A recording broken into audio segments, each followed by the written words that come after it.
Los Williams pelikularen ideia Raúl de la Fuente zuzendariari burutu zitzaion, eta gure 9 urteko semearen gustuekin zerikusi handia dauka. Berak ikusten zuen gure semea telebista ikusten, Athletic partidoak ikusten, eta oso deigarri egin zitzaion Rauli nola Williams anaiak umeen eta gazteen artean eta nerabeen artean daukaten jarraipena. Zenbat gustatzen zaien jendeari bi anaia hauek. Raúl ez da bereziki futbolzalea, baina horra hasi zen Williams anaien eta Williams familiaren bizitzari buruz irakurtzen edabideetan, eta horri iruditu zitzaion oso istorio polita zegoela kontatzeko, ezta?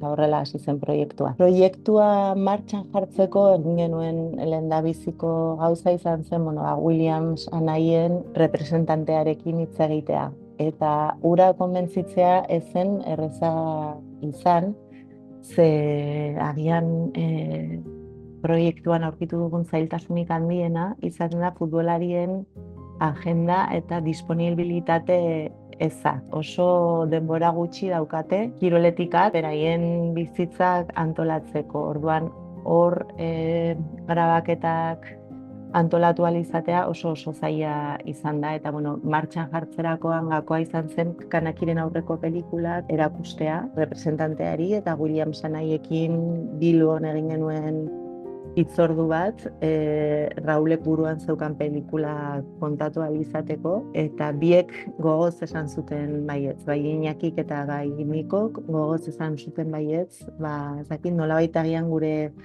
aurreko pelikule, gure ibilbideak, konbentzitu egin zituzten. Pelikula martxan jartzeko ere bai oso garrantzitsua izan zen, hasieratik Enzero produktorarekin, ekoiztetxearekin eskutik joan garela. Dokumental honetarako 2 urtez grabatu dugu, egun inguru, eta izugarri material baliotsua lortu dugu. Grabaketa hasi zen mundu txapelketan, Katarren, 2022an, eta aurtengo Eurokopa arte egon gara grabatzen. Erregearen kopa edo Kopa del Rei ere 2 urtez grabatu izan dugu. Grabaketa gehiena Euskal Herrian izan da, bai Iruñean eta bai Bilbon, baina baita ere ikusi ahal izango dituzue pelikulan Katar, Ghana, Williams familiaren jaioterria, Angola, Costa de Marfil eta Cabo Verde agertzen dira ere bai, baita Sevilla ere, eta Berlin. Beraz oso nazioarteko irudi asko ikusi ahal izango dituzue, uste dut Kanakiren estiloa den bezala, ezta?